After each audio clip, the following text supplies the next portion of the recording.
Well, 80% of S&P 500 companies have now reported earnings for the first quarter, and growth is up 5% year over year, coming in better than anticipated, according to FactSet. Here with a few takeaways from results overall, Scott Krisiloff, the Transcript editor and founder of Avondale Asset Management. Thanks for being here, Scott. So as we look overall at the earnings season, I know you have some sort of specific thematic takeaways, but first of all, give us your big picture view as to how the season's been so far.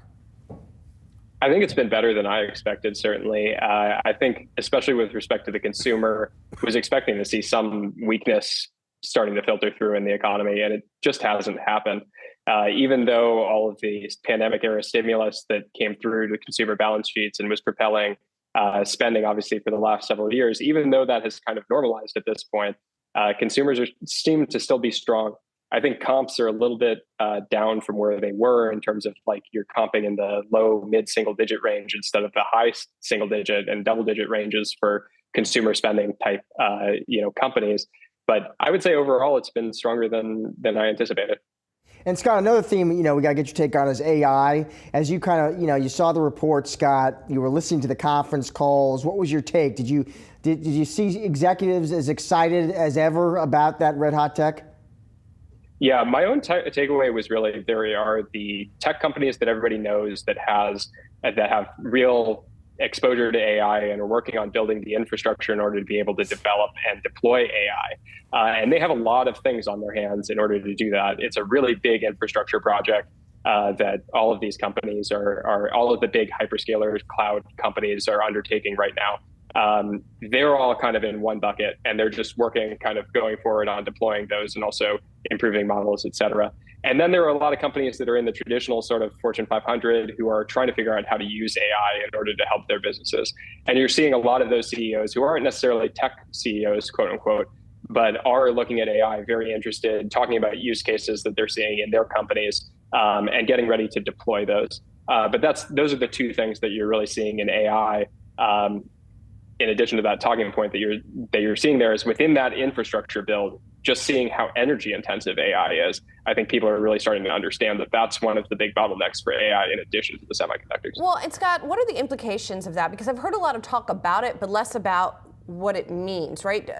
Can we assume that that is going to mean demand for power companies, but can we also assume that maybe AI is going to be even pricier than we're accounting for? Because it's not just about R&D and training. It's about increased energy costs? Yeah, I mean, I think like from an economic lens, you look at any technology or any big industrial revolution, it's typically paired with some change in technology and some change in energy. And I think what we're seeing with AI is it is this massive tool that's being built for humanity that has the potential to multiply economic output to levels that we haven't seen before. But in order to do that, it's very energy intensive. And so what does that mean? It means that we'll have to be creating much more energy than we thought we were going to. Traditional renewable sources like wind and solar, I think we're already having trouble scaling to where people thought they were going to be needed for, just traditional economic growth. And so I think it brings into the purview things like nuclear, more fission and fusion as well. And it also brings into the purview maybe we will have to use more fossil fuels than we were expecting to do. So you saw some companies talking about, restarting natural gas investment and things like that in terms of growing the electricity output. Scott, but obviously that has climate change implications. Scott, another topic to get your take on inflation. I'm just curious, as we make our way through this earnings season, what have we learned about how executives are thinking about that dynamic, both now and looking ahead?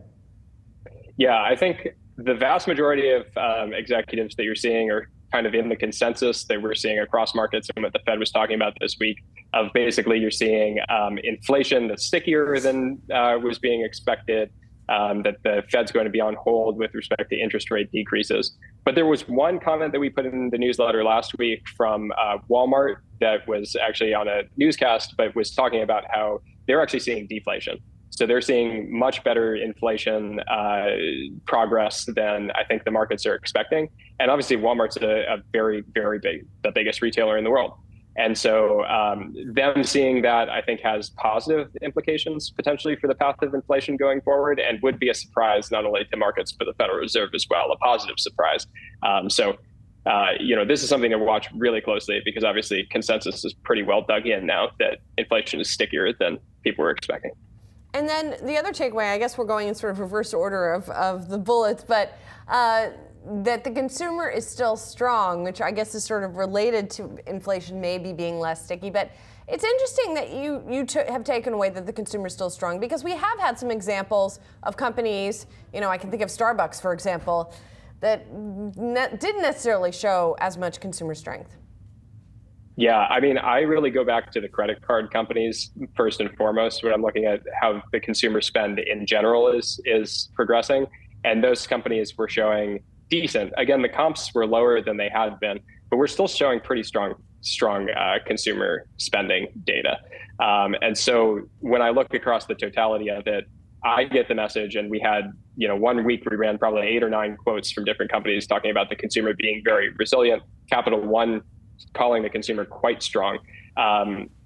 The totality is that the consumers are strong. And again, that was surprising to me going into this, because I really thought, especially the lower and middle income consumers, were starting to feel a lot of pressure from this inflation that we've been having that's persistent, and then also the end of pandemic era stimulus. And so, Scott, just briefly then, finally, putting all of this together, how are you thinking strategically, given what we have learned this earnings season?